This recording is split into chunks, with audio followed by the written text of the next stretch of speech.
Un año de gobierno del Frente Amplio, una evaluación, una crítica, autocrítica, crítica por parte de la oposición, autocrítica por parte del gobierno, perspectivas de desarrollo para nuestro país, para el siguiente año. Todo eso está enmarcando lo que va a ser hoy el discurso del presidente Orsi frente a la Asamblea General, donde hará un balance de gestión y también planteará cuáles son los principales objetivos que mantiene el gobierno para este año. En torno a todo esto también hay más contexto. Hay una encuesta de opinión pública que no le da bien a la percepción de los votantes del Frente Amplio hacia el gobierno de Yamandú Orsi. Y también pasan otras cosas, algunas cosas alentadoras, como acuerdos comerciales como el de la Unión Europea-Mercosur, como el comienzo de clases con vaivenes, pero que implica también una perspectiva de crecimiento de nuestros niños en el sistema educativo. Hay cosas para destacar y también cosas para criticar.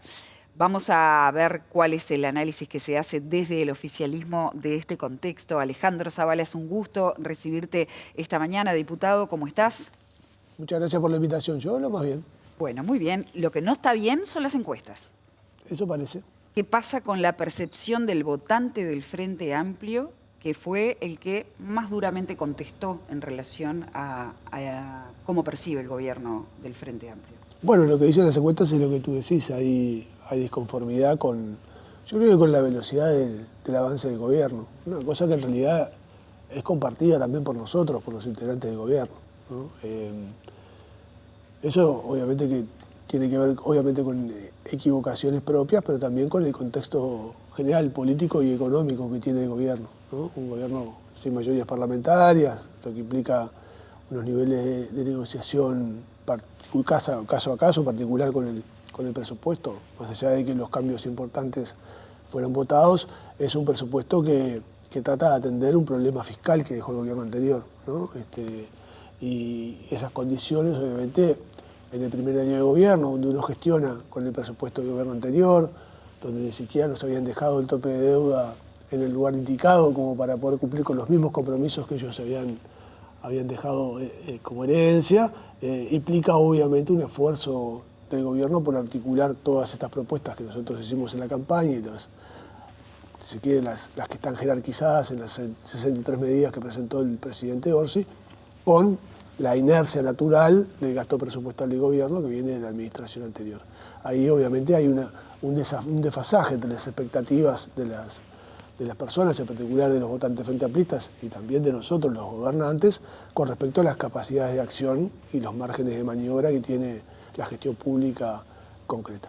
Además de eso, obviamente, algunos casos notorios de diferencias que hemos tenido con el gobierno anterior, el caso del proyecto Neptuno, bueno, esto que está pasando ahora con Cardama, cosas de las que nos hemos tenido que ocupar, que hubiésemos preferido que no sucedieran, ¿no? ¿Verdad?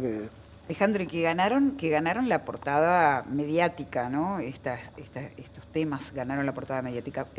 ¿Implicó distracción para el gobierno? Caso Cardama. Bueno, el gobierno se tiene que encargar de todo, o sea, distracción es parte de las tareas de la responsabilidad del gobierno. Obviamente que uno hubiese preferido no tener que renegociar todo el contrato de Neptuno, no tener que hacer una investigación interna para ver qué era lo que había pasado, por qué nos pasó que contrataron con esta empresa que no sabe hacer patrulleras oceánicas por un precio muchísimo menor de lo que vale en el mercado, con estas garantías truchas. O sea, hay obviamente, si se quiere, no sé si una distracción, pero un enfoque de las energías o parte de las energías en cosas que tienen que ver con acomodar los procesos anteriores. Uh-huh. ¿Y cómo ves este año que comienza? Porque hay como una coincidencia en los analistas políticos que este año 2026 va a ser un año clave. El gobierno tiene el presupuesto que eligió y ahora toca empezar a resolver los problemas que el gobierno se comprometió. Y estamos hablando, entre otros, del tema pobreza infantil, estamos hablando de mejorar la seguridad pública. Nadie puede dudar que las cifras son las que son, pero la gente en su vida cotidiana está muy desconforme con lo que es la seguridad. Entonces, allí es algo más que te cierren los números. Sí, por supuesto. El asunto de que cierran los números es lo que financia las políticas, ¿no, verdad? Y todo parece indicar de que la economía no está yendo tan bien como nos hubiese gustado, como nos gustaría. Bueno, por el mundo convulsionado en el que estamos, ¿no? Ahora tenemos una guerra nueva, estos aires proteccionistas de Estados Unidos, que además han desatado una guerra comercial, eso nos perjudica. Nosotros que somos un país pequeño, que vivimos del comercio internacional, va a afectar nuestras cuentas públicas. Pero es verdad lo que tú decís, tenemos en la agenda en particular dos temas, uno que tiene que ver con la pobreza, en particular la pobreza infantil, y el otro que es el tema de la seguridad, que son prioridades del gobierno, fueron de prioridades presupuestales y van a ser en la gestión, lo están haciendo ahora, pero ahora, como tú decís, con el presupuesto propio, de alguna manera, se van a empezar a gestionar algunos planes concretos. En el caso de la pobreza, tenés todo lo que es la política de transferencias, la política, ¿no? Está el bono escolar, están las becas, hay un montón de cosas que están enmarcadas en la disminución de la pobreza y también lo que tiene que ver con la retención de los estudiantes en el sistema educativo, porque ese es uno de los problemas que tiene nuestro país. La verdad, tenemos unos niveles de formación de nuestras personas, de nuestros jóvenes, insuficiente para el desarrollo que tiene el país, ¿no? Para el nivel de desarrollo que tiene el país, si nos comparamos con países similares, tenemos un nivel de terminación de la educación secundaria, o de abandono, si se quiere mirar desde el otro lado, elevado, ¿no? Entonces, bueno, hay que trabajar en eso, que es lo que también nos va a permitir tener las personas mejor calificadas para los desafíos y los problemas del empleo que también se vienen encima, ¿no? Se ha instalado la idea en parte del electorado frente amplista de que se trata de un gobierno tibio. De hecho, la murga Falta y Resto pone énfasis en esa idea. ¿Coincides en esto? Bueno, nuestra propuesta programática no fue una propuesta para hacer la revolución socialista, ¿no? Nosotros nos presentamos en las elecciones con un programa, con una propuesta programática y con un candidato que también tiene su perfil, ¿no? Y con esas condiciones fue con las que ganamos en las elecciones. Seguramente para una parte importante de los militantes frente amplistas, su preferencia sería un gobierno más audaz, un gobierno, entre otras cosas, que dijera algunas otras cosas que no ha dicho, como la discusión sobre el genocidio en Gaza. Bueno, hay algunas cosas que también aparecen en las murgas, ¿no? Que son significativas o que marcan, si se quieren, los hitos de lo que se considera tibieza del gobierno. Es una opinión. Por supuesto, a mí me gustaría ser más audaz, me gustaría tener políticas más agresivas, si se quiere, del cambio de la sociedad, pero vivimos en un mundo capitalista, en un país tercermundista periférico que tiene sus restricciones económicas y sociales, y nosotros tenemos un programa de gobierno que es el que le prometimos a la gente que íbamos a cumplir y es lo que vamos a hacer. Seguramente a algunos de nosotros nos gustaría hacer otras cosas que no están en el programa de gobierno o que no fueron votados por la mayoría de la población, pero ese es el rol de la fuerza política, ¿no? El gobierno cumple un rol distinto, que es cumplir con lo que se comprometió a hacer y con lo que ganó en las elecciones. En ese sentido, yo creo que es tan tibio como la gente lo votó. O sea, no creo que la gente haya votado un cambio revolucionario. Uno de los claims de campaña decía justamente la revolución de las cosas simples. ¿Habría que revolucionar cosas más estructurales? Bueno, seguro, en mi opinión sí, pero bueno, no. Constanza Moreira dijo que en TV Ciudad, en una entrevista muy interesante que le hicieron hace algún tiempo, a este gobierno de izquierda le falta izquierda. ¿Coincidís? No, creo que el gobierno no es un gobierno de izquierda, en el sentido de que sus posiciones político-programáticas sean estrictamente de izquierda en su filosofía, de izquierda en su orientación, pero no creo que en el sentido que Constanza lo menciona. Es un gobierno que no fue votado por ser un gobierno de izquierda en el sentido más radical de su palabra o de los cambios profundos. Fue un gobierno que fue votado para que no cambien mucho las cosas, o sea, para que las mejore, pero digamos, por eso tampoco tenemos mayoría parlamentaria, ¿no? La expresión democrática popular fue bastante clara en ese sentido. Por supuesto que a mí, creo que al igual que Constanza, nos gustaría que el gobierno tuviese algunas señales más de izquierda, ¿no? Como esto que podemos hablar de Gaza o que podemos hablar de algún otro tema concreto, pero la realidad es que una cosa es lo que a nosotros nos gustaría y otra cosa es lo que la gente eligió. ¿El 1% es una de esas cosas? No, bueno, yo discrepo con la propuesta del 1%, no porque no esté de acuerdo en grabar a los que tienen más, por supuesto que qué persona de izquierda puede estar en contra de que paguen más los que tienen más, ¿no? Lo hemos dicho durante tantos años. Yo creo que la propuesta es una propuesta muy acotada, porque en primer lugar, la propuesta excluye las áreas productivas, ¿no? Entonces excluyen los campos, excluyen las industrias, excluyen los emprendimientos turísticos, o sea que lo que deja espacio para gravarse en realidad es, bueno, yo qué sé, Yalet, Punta del Este, por decir de alguna manera, y después los depósitos en el exterior, que en general son residentes fiscales uruguayos que no son uruguayos, ¿no? Y que con bastante más poco que 2 botones cambian la residencia fiscal de Uruguay a otro país. Entonces también es difícil de implementar un gravamen de esa naturaleza y que no haya elusión. Por otro lado, ¿qué más 1% que lo que presentó el gobierno en el presupuesto, ¿no? Donde se gravaron las multinacionales que facturan más de 470 millones de euros por año, donde se gravaron las rentas en el exterior de los residentes fiscales, las transferencias de capital, las ventas de empresas uruguayas que no son dueños de uruguayos. O sea, el paquete, si uno mira el paquete presupuestal de incrementos impositivos que presentó ya el gobierno y que ya fue votado, ya que ya tuvo los votos, porque este 1% también tiene que conseguir 2 votos, porque tuviera los 48 del frente, le faltan 2 votos más. Esto que ya está en el presupuesto ya se votó, ya se consiguieron los votos. Y yo creo que no hay nada más 1% que las multinacionales que ganan más de 470 millones de euros. Entonces, ¿qué quiero decir con esto? La propuesta que hace el PCDT y que defienden algunos sectores del Frente Amplio es una propuesta acotada que tiene, bueno, que en todo caso es discutible su capacidad recaudativa y que además no tiene votos en el Parlamento. Y lo que hizo el gobierno fue algo bastante parecido. Bravó a los más ricos y consiguió los votos para que eso suceda y ya está en funcionamiento. A partir del año que viene se empieza a cobrar. Entonces, está bien, es una discusión interesante, sobre todo desde el punto de vista filosófico, si hay patrimonio que grabarlo, porque hay una discusión en el mundo que tiene que ver con si se graba la renta o se graba el patrimonio, ¿no? Porque bueno, si se graba el patrimonio, que dicen algunos, estás grabando 2 veces la renta, ¿no? Porque el patrimonio es acumulación de renta. Bueno, esta discusión que tiene bastante tiempo en el mundo, indica que las posiciones de izquierda van a grabar las 2 cosas. ¿Por qué? Porque en realidad hay tanto patrimonio acumulado que es razonable pensar que solo grabando la renta no vamos a disminuir la desigualdad.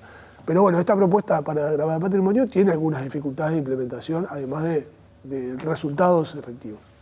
En las últimas semanas has cuestionado la búsqueda de petróleo en mar territorial. Como diputado oficialista, más allá de la crítica, ¿tienes prevista alguna acción concreta, solicitar una reunión al gobierno? ¿Cómo avanzar en este sentido? Bueno, en principio manifestar que estoy en contra, ¿no? Porque también es sano para el gobierno que los que discrepamos con las políticas, es una política de continuidad que viene de gobiernos anteriores, ¿no? ¿Verdad? En la primera licitación de lotes para explorar se hizo en el gobierno de Tabaré Vázquez, después se firmaron los contratos en el gobierno de la calle Pou y ahora se están implementando las exploraciones. O sea que es una política de Estado, si se quiere. Lo primero es esto, es manifestar que habemos algunas personas adentro del gobierno que discrepamos con esta posición, con todo el proceso, ¿no? Con sacar el petróleo de la plataforma marítima, en particular por el riesgo asociado que eso lleva, ¿no? O sea, sacar petróleo del mar tiene la probabilidad de riesgo es baja, pero cuando sucede el riesgo, cuando sucede el accidente, el desastre es grandísimo, ¿no? Esto pasó en el Golfo de México en el 2010, 80.000 barriles de petróleo derramados. Todavía hoy hay consecuencias en el Golfo de México, no solo que lo que tiene que ver con la vida marina, sino con la vida de las personas que viven del turismo, etcétera, ¿no? Ahí estamos hablando de 15 años después. Entonces, eso lo va a hacer una empresa privada, ni siquiera lo va a hacer ANCAP, ¿no? Nosotros seríamos socios de esa empresa. Y bueno, si ocurriese un accidente, el accidente es de difícil contención. Ahora, en el Código de Minería se señala que el petróleo que se encuentre es 100% del Estado uruguayo. Y no es menos cierto que la búsqueda de petróleo y de gas tiene una implicancia económica muy importante. En un país que en las últimas décadas ha crecido un 1%, podría tener un impacto económico muy relevante. Y de ahí que ya desde los tiempos de otros gobiernos del Frente Amplio se plantea como una política de Estado la búsqueda de petróleo. Y en este caso hay posibilidades porque por lo que se encontró en África, que tiene parecidos geológicos con nuestro país, se podría encontrar. Y eso podría ser un cambio muy significativo desde el punto de vista económico para Uruguay, para atender todas las necesidades que Uruguay tiene. Bueno, sí. En primer lugar, más allá de que el 100% de lo que está bajo el subsuelo es uruguayo, los contratos con las empresas no van así, ¿no? Van a partes iguales. O sea, primero se amortiza la inversión de la empresa porque Uruguay no está poniendo nada y después la rentabilidad es compartida. Pero es verdad que sería un ingreso extraordinario. El asunto es cuáles son los riesgos que estamos dispuestos a correr, ¿no? Yo la otra vez me preguntaba una cosa parecida y yo decía, bueno, cuando se discutió la energía nuclear en Uruguay, nosotros no teníamos la matriz energética diversificada, dependíamos absolutamente de petróleo y en realidad poner una central nuclear era un negocio económicamente muy interesante para Uruguay, porque además las centrales nucleares, como ustedes saben, también tienen pocos niveles de contaminación porque no producen dióxido de carbono, etcétera, ¿no? O sea, lo único que hay que hacer es encontrar la manera de disponer el recurso, en este caso el uranio, lo que sea que se use, cuando se termina, ¿no? Porque eso es como la consecuencia, el residuo. Y sin embargo Uruguay resolvió en aquel momento, hace muchísimos años, que no iba a tener, prohibió la energía nuclear, ¿no? Aunque hubiese sido un gran negocio. ¿Por qué? Y porque los riesgos asociados en Occidente de una central nuclear, ustedes conocen bien, no tengo que hablar de Chernobyl, pero podemos ir a Fukuyama, podemos ir a cosas más cercanas para saber las consecuencias que tiene un mal funcionamiento de una central nuclear. Bueno, yo lo comparo, digo, es lo mismo, ¿no? Sí, es un buen negocio, pero las consecuencias ambientales de tener un accidente en ese buen negocio son consecuencias gravísimas, ¿no? Alejandro, ¿y cómo justifica el gobierno que impuso o que contribuyó a imponer la etiqueta internacional de Uruguay natural, esta prospección petrolera, cuando en realidad nosotros tenemos 90%, más del 90% de nuestra matriz energética que es renovable, cuando en realidad tenemos compromisos firmados a nivel internacional de reducción de consumo de los gases de combustibles fósiles y por lo tanto de reducción de gases de efecto invernadero? Es decir, hay una contradicción implícita acá, por lo menos conceptual. Sí. ¿Cómo hace el gobierno para defender eso? Bueno, más allá de la pregunta que decía Ana María, ¿no? Es del como dice Ana económico. María, gana la razón de la necesidad, ¿no? Uruguay no está pensando en sacar petróleo para alimentar la nafta de sus autos. Eso no es un mercado, ¿no? El mercado de autos uruguayos que andan nafta no existe. O sea, las empresas que van a explorar para exportar el petróleo, ¿no? O sea que la razón es esta que dice Ana María, es la razón del dinero, es la razón de la rentabilidad. Yo creo que equivocada, porque también, imagínense si tuviésemos un accidente, ¿qué pasaría con el turismo? Que en realidad, bueno, este año creo que llegamos a los $1.000 millones de ingresos por turismo, ¿no? O sea, estamos hablando de riesgos asociados también sobre otros niveles de ingresos del Uruguay, ¿no? De producción de divisas para el Uruguay. Pero bueno, se explica de esa manera. ¿Pero podría retroceder el gobierno en la aprobación, por ejemplo, que ya hizo o en este negocio que ya está firmado? Bueno, yo siempre parto de la base de que el gobierno puede cambiar de opinión. Eso espero de todos los gobiernos, ¿no? Que puedan escuchar, en particular no necesariamente a mí, sino que escuchar a la población, las opiniones de los ciudadanos, que también es un poco lo que establece el programa de gobierno de Frente Amplio, ¿no? Que debería haber una discusión amplia con respecto a esto, porque además es una cosa, como todos los recursos no renovables, es una cosa que no es de una generación, ¿no? Es una cosa que es de todas las generaciones. Sí, y el petróleo es algo que se va a seguir utilizando en el mundo por décadas.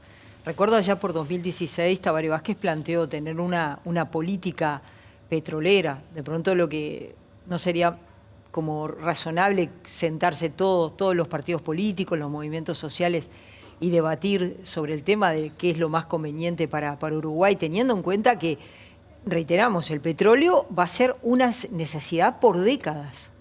Y tener petróleo hace la diferencia en un país. Va a ser una necesidad por décadas, no es en el Uruguay, porque en realidad nosotros hoy con los niveles de producción básicamente de electricidad que tenemos, solo nos está quedando el transporte, ¿no? Una parte del transporte, ni siquiera todo el transporte que consume petróleo. Ya no prendemos la Central Valle para producir electricidad y en general todas las industrias utilizan energía eléctrica, que son de fuentes renovables casi en el 90 y pico % durante todo el año en el Uruguay. Entonces, en realidad, la dependencia de Uruguay del petróleo es cada vez menor. O sea, ANCAP es cada vez una empresa que factura menos. O sea, estamos... de hecho, una de las cosas que está en discusión es si UTE y ANCAP tienen que seguir separadas o tienen que ser una empresa integrada, ¿no? Si las empresas de energía deberían integrarse, porque la lógica de aquellas de las petroquímicas, en el caso uruguayo, con el nivel de producción de energías alternativas que tenemos, ya es minoritario, ¿no? Entonces, seguramente el mundo seguirá usando petróleo. No tengo claro cuánto petróleo más va a seguir usando Uruguay durante cuánto tiempo, porque a medida que se va reconvirtiendo el parque de automotriz, el parque de transporte, incluso existen trenes eléctricos, o sea, también hay mecanismos de irse moviendo a una matriz de transporte que esté basada en la electricidad y no tanto en el petróleo. Entonces, ese es el camino que ha iniciado el país. Por supuesto que vender petróleo en el mundo se va a seguir vendiendo y seguramente sea un buen negocio, ¿no? Varios barrios de Montevideo amanecieron en los últimos días con pasacalles sin firma que dicen "el gobierno te mintió". Lilian Quechichian dice que esto es una cobardía política porque pasacalles sin firma son eso, cobardía política, así lo definió. ¿Has visto estos pasacalles? Vi uno recién cuando venía, ahí en Boulevard Artigas y Garibaldi. Bueno, pienso lo mismo que Lilian. Está muy bien tener opiniones, esto es una opinión organizada, asumo yo que debe ser de partidos de la oposición. Lo que corresponde es poner la cara, es firmarlo, es decir quién lo está diciendo. Porque además es una celebración dura, ¿verdad? Para lo que son nuestros estilos de debate político en el Uruguay. ¿Y piensas en algún partido en particular que esté detrás de esto? No, pero digo, bueno, se me ocurre que por el nivel de organización, ¿no? El nivel de presencia, son pasacalles que están impresos, ¿no? Tiendo a pensar que es parte de una campaña política. En el comunicado del Partido Nacional se señala que el gobierno del Frente Amplio se ha dedicado a hacer una revisión permanente. Por eso el título de su declaración es "Uruguay necesita construcción, no demolición". La revisión sistemática de lo realizado en el periodo anterior ha ocupado un lugar central en la acción del gobierno. Bueno, eso no es cierto. Y me sorprende un poco viendo el Partido Nacional porque ellos mismos cuando se aprobó el presupuesto nos decían a nosotros que estábamos aprobando el presupuesto que era el 95% del presupuesto de ellos. Cosa que es cierta. O sea, el gobierno consolidó las líneas de base presupuestal del gobierno anterior. O sea, no fuimos a rediscutir lo que se había asignado, sino lo que hicimos fue consolidar eso y votar incrementos a ese presupuesto.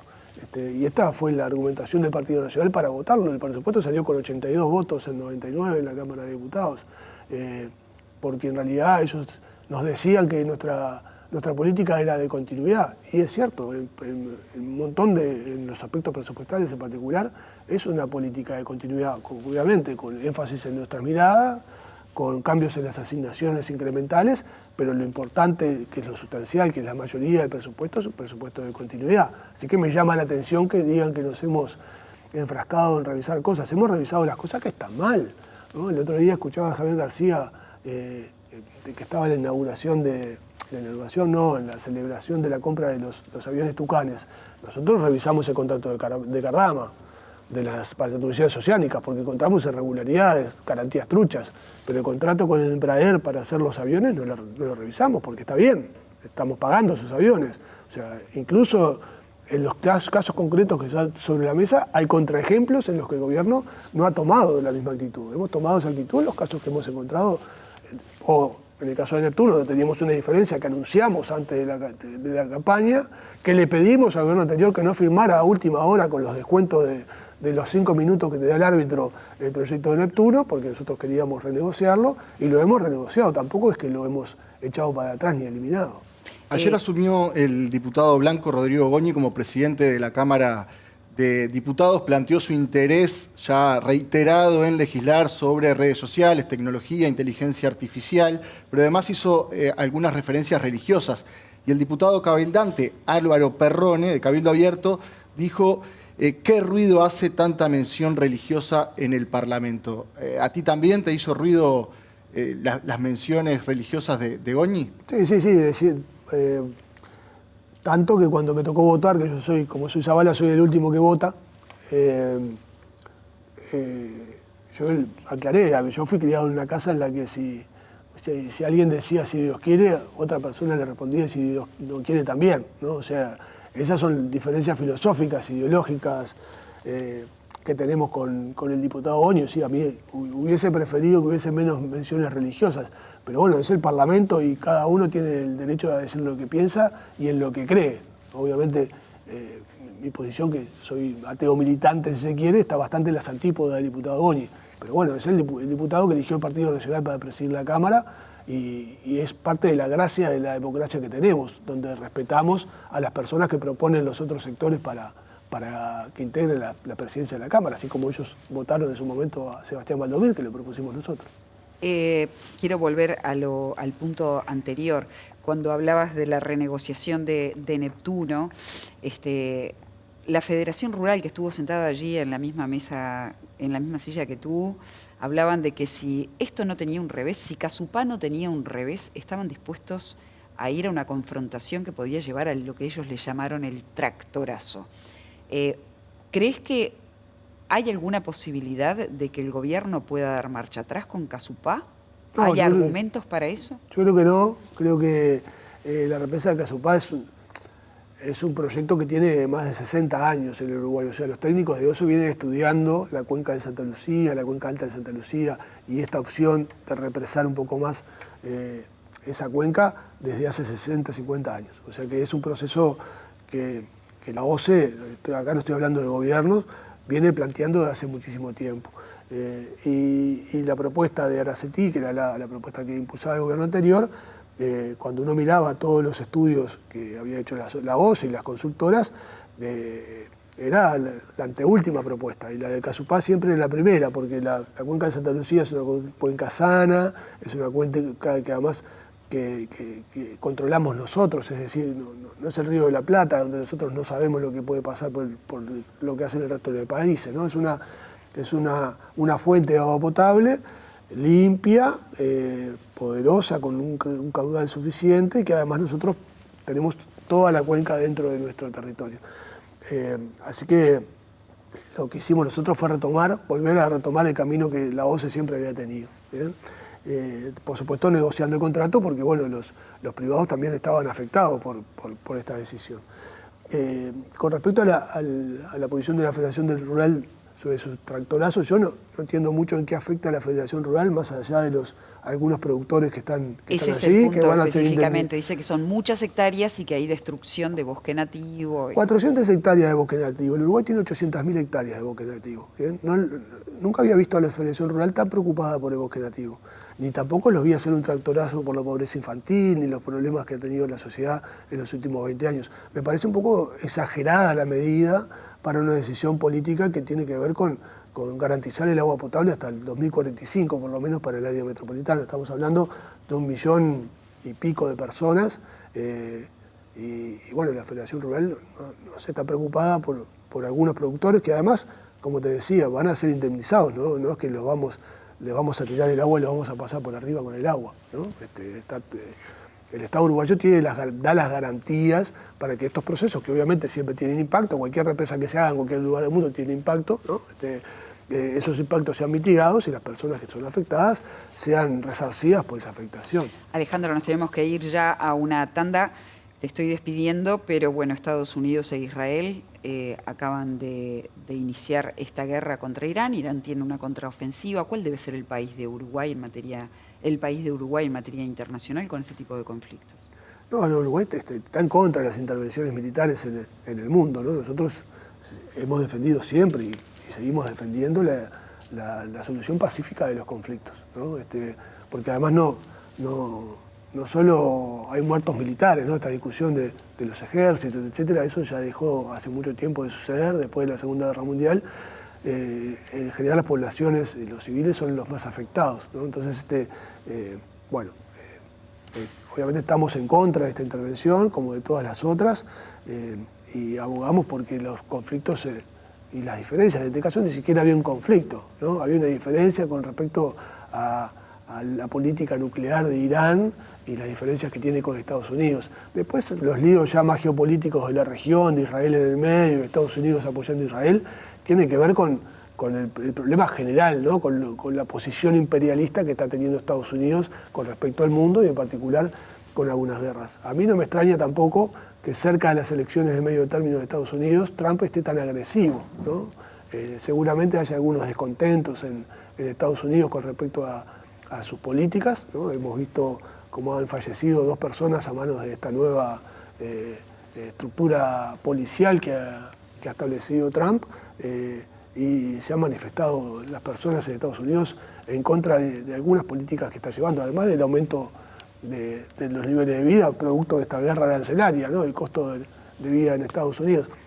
A mí me parece que estas políticas agresivas de Trump, tanto en lo que tiene que ver con América Latina, como con lo que tiene que ver con intentar quedar él como el que solucione la guerra de Rusia con Ucrania, o esto en el Medio Oriente, tiene más que ver con su política interna, con querer obtener respaldos internos, que con una política de organización mundial.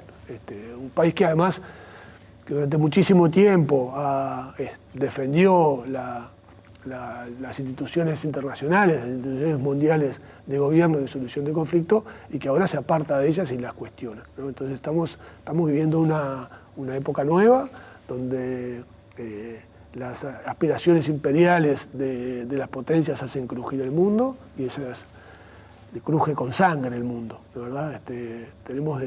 Estamos ya como antes de la Segunda Guerra Mundial, ¿no? En un nivel que pensábamos que no íbamos a volver, ¿no? Donde las potencias imperiales básicamente están decidiendo resolver los conflictos por la fuerza, cuando nos parecía a todos que con la creación de las Naciones Unidas y incluso el Consejo de Seguridad con veto, etcétera, el camino de la resolución de conflictos iba a ser otro.